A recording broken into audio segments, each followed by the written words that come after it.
An update from the last time she was on our show and right after her recent profile on 60 Minutes. That's from Roomy Khan, released from prison for the insider trading with Raj Rajaratnam, the biggest criminal insider trading scandal in history.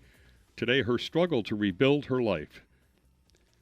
Roomy Khan was convicted, sentenced to 1 year in prison for insider trading with Raj Rajaratnam of the Galleon Group hedge fund. She holds 3 master's degrees in electrical engineering, physics, and an MBA from Cal Berkeley. Our co-host for this interview, and nobody knows the story better, that's Anita Raghavan.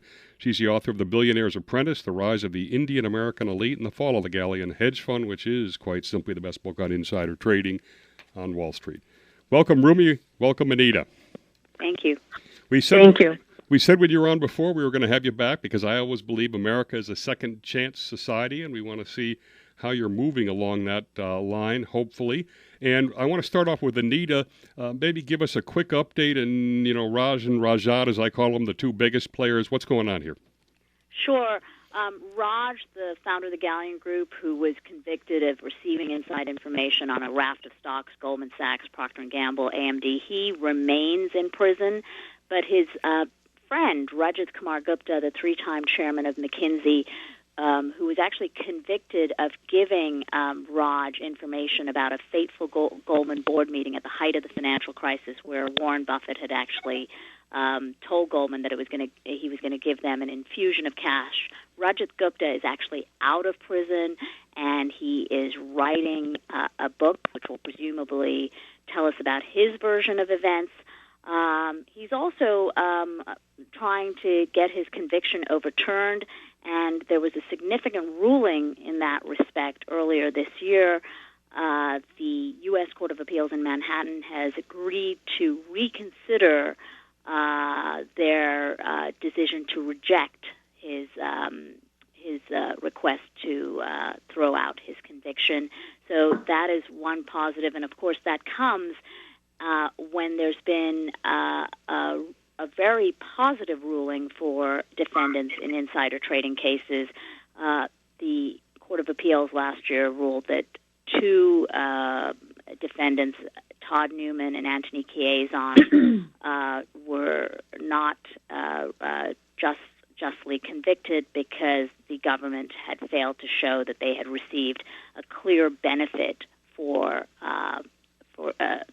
the tippers had actually not received a clear benefit in giving these 2 hedge fund managers inside information. So there's a lot that's changed on the insider trading landscape and may make it more difficult for the government going forward to bring these kinds of cases.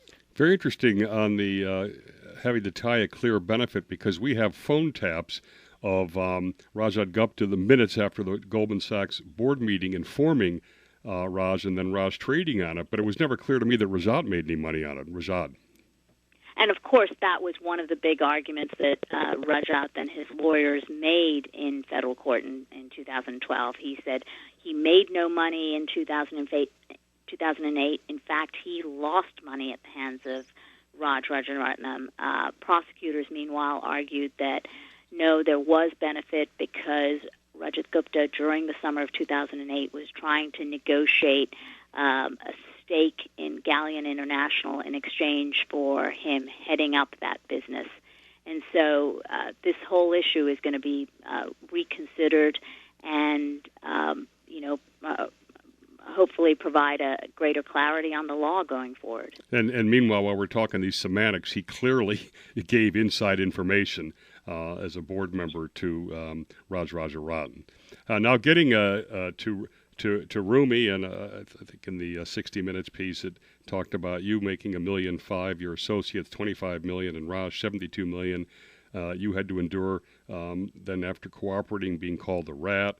The lies, you were obviously on the wrong end of that pyramid, and it was very tough for you. That you expressed a lot of remorse and hurt, and in fact, let's briefly play a clip from your last appearance here. Not only lynched by the media, I had to go to prison after cooperating with the feds for 7 years, helping them crack the biggest insider trading case. I helped them with how the network of information works, everything. All right, I want to get, Roomy, how is your level of remorse? How do you feel now we're farther down the road? It is, I find when I'm asked this question, it is somewhat rhetorical because it is the way I knew my life was it was completely decimated. And not a day goes by when I don't reflect back and think about the choices I made and how I could be so careless and, stupid and not cognizant of what I could face by doing such actions. And, it is something which has changed my life permanently. And it's not just, that my lifestyle has changed. No, it is about, your choices and your reactions of what I did. They are in my face all the time, every day. Every time you Google me, or every time, I stand in front of a class and I'm talking about my life and what I did and what was the consequences of these choices. I'm reminded of that, and it's been 9 years, and even now when I stand up and talk about it, I get emotional. So it's something that stays with you forever, and it's kind of hard to say that I can tuck it away neatly. You can never do that. And like I said, I mean, I could be talking very normally, and all of a sudden I would choke up, and it's been 9 years. Now, the second part of that, you were rather sort of pessimistic on getting this second chance. Let's play that clip. I cannot even get a teaching job. How do you feel now? Are you more or less optimistic on the second chance front? Well, I tell you, I am a little more optimistic right now, but I consider myself somewhat, a little lucky because my story was picked up by, a major network, as we know, and something like that creates somewhat more interest in your story. But I think a lot of people who face these, situations are not that fortunate that somebody like a 60 Minutes or a major media would have so much interest. And I think the choices are fairly limited. And even now, yes, I'm having more success in terms of people showing interest in hearing about me, but the jury is still out as to how far I can go about rebuilding. And I'm trying hard, and I'm hoping I'm successful, and I feel that I would be able to make more progress. But I think in some ways I would consider myself lucky.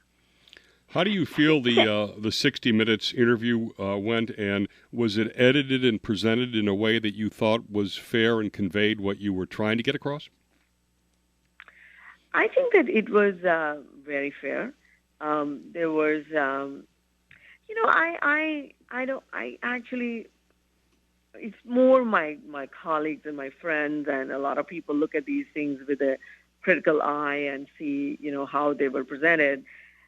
I view this as, when anybody writes about me or talks about these things, I feel that my choices were what they were. They cannot be changed. So when somebody is talking to me, they're going to present, what happened. And but I do think that 60 Minutes presented it as fairly as anybody could. I thought it was very, they were very fair in presenting this. I always think that you're very honest in the way you talk about this, including things that strike me as maybe not the smartest thing to do. In the 60 Minutes, your eyes light up when you talk about that you were once able to buy a 17-carat ring for $1 million. Do you think that sort of hurts you when you bring that stuff up? Look, I mean, what made me, there are certain traits I had or I have, which, made me successful. It's a lot of drive and a lot of hard work. Mm-hmm. And you don't have the drive and the hard work for altruistic. I'm not a saint. I've never pretended that it is all, mm-hmm. for the sake of doing it. I have certain traits and I like certain things. But you know what? I go after, what I want with a lot of hard work. And, and I think it is that's what makes me. And I think I'm not going to pretend that now all of a sudden I've become a saint and I don't like what I used to like. I'm the same person. But I made bad choices. Would I make those choices again? Absolutely no. No, and I think since I wrote the New York Times Magazine article on your journey, Roomy, you've been approached by a number of people about possible jobs in the corporate sector, in the area that you once worked in. What has happened with those overtures? Well, I think that is maybe the information is somewhat faulty because I have not been approached for any job at all in the corporate sector at all. In fact, I've had just one meeting with a person who is, who is running a company, which is a publicly traded company. And remember, with my name and the baggage, no compliance would let my name go through for a job in a publicly traded company.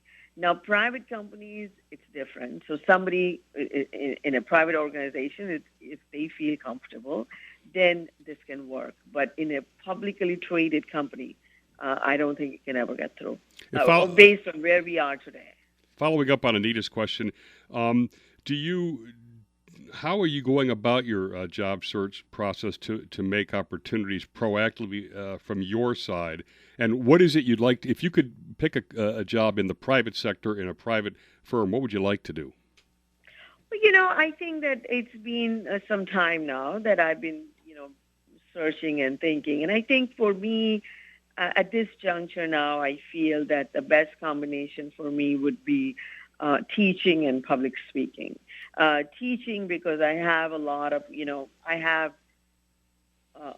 education, and I feel that I can teach many subjects, starting from finance to marketing to mathematics to different forms of mathematics like statistics.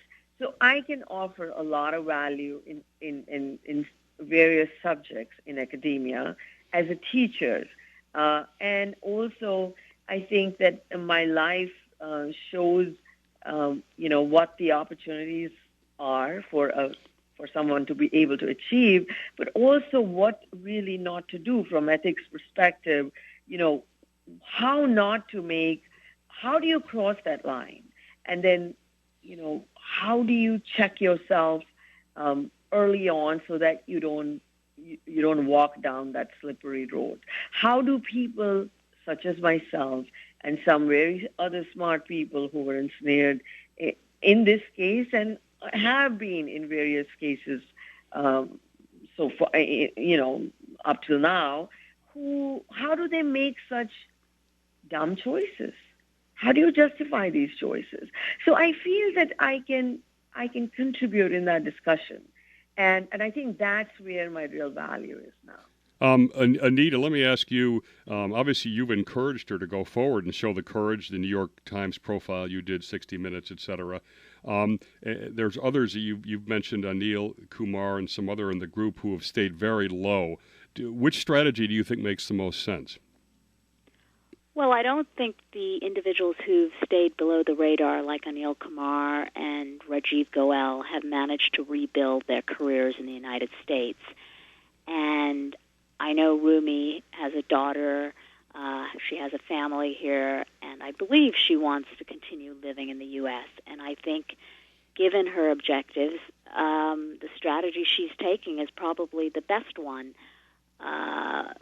Anil and Rajiv have managed to forge careers in India, doing consulting assignments, and I believe Rajiv Goel is even working for an Indian, a large Indian company.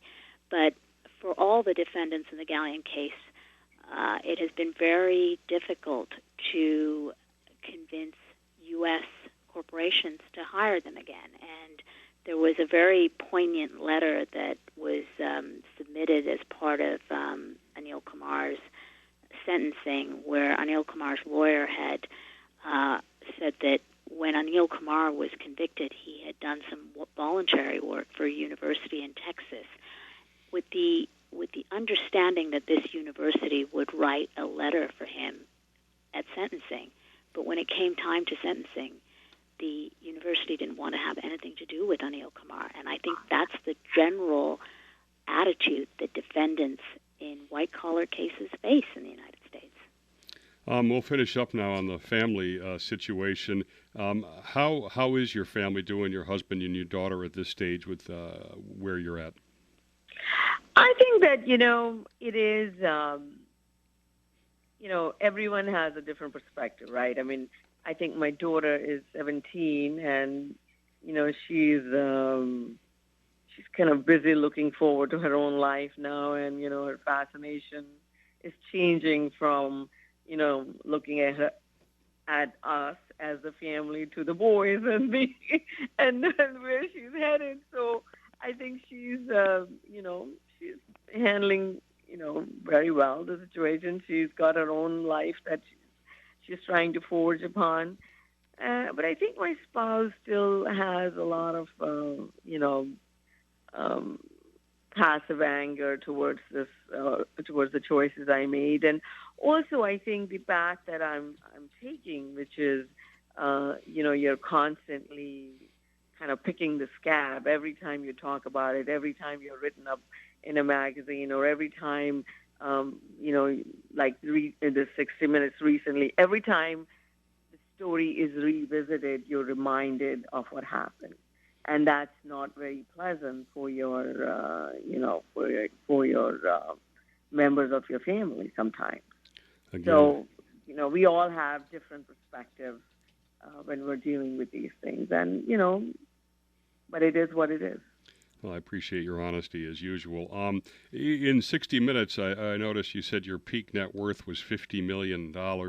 I'm not going to violate your privacy now, but financially, are you guys strong, all right? How would you assess that?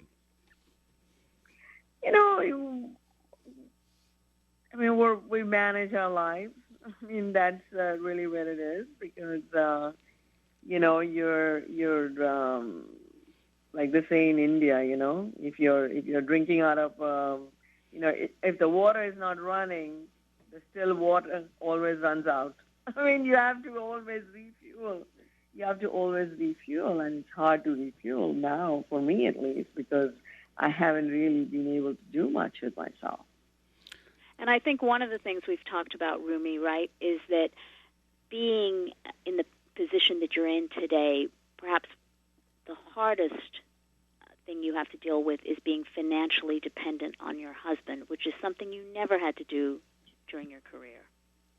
Absolutely. Not just that, Anita. I was, my identity really was my career. I mean, not so much my career, but it was always like, I was raised to be financially independent. My father encouraged me since I was probably 11, 12 years old from my high school days. I was, very much encouraged to pursue, to have a real job and not depend on somebody else. And I think that is the most, difficult thing for me, because I don't like to ask money from my husband, and it's just every time I have to do it, it's just really hard for me, and I have to do it on a regular basis because I have no income, and I do not, I have never used the social fabric to access money, and so I have to turn to my spouse, and it's just really hard. In fact, in some ways, it helped me get my daughter, more motivated towards her education, because it's really an untenable situation. And but I think that that is the most, like I said, Jim, when I graduated from school, which was 1985, I landed in California after my graduation, and I think that was a Thursday or Friday I landed. And Monday, the following Monday, 2 days later, I went to an open house, and I came back with a job. And I have never really looked for a job with a printed resume since 2000. And so for me, this is amazing that I can't find work.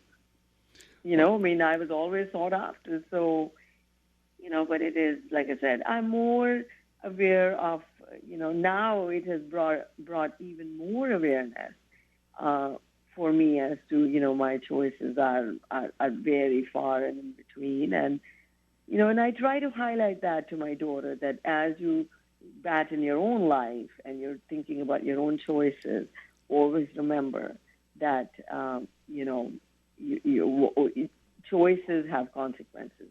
And, every choice you make, there is consequence for that. So weigh in what you're doing, because, sometimes you push the envelope to the point that it's irreversible, which is really what happened with me. We're going to continue to follow the story of Roomy as she struggles to rebuild her life. We're going to remain optimistic, and the fact that your family is stayed intact is also a great thing. Anita, if you want the last word on any advice, suggestions, or just how you think Roomy is doing from your perspective. Well, I think Roomy had a very tough road to walk. As you mentioned at the outset of the program, she was described as a narc. I think she was vilified to a far greater extent than possibly any other defendant in the Galleon case, because she was the one who helped the feds build their case against some of the most successful South Asians in the United States.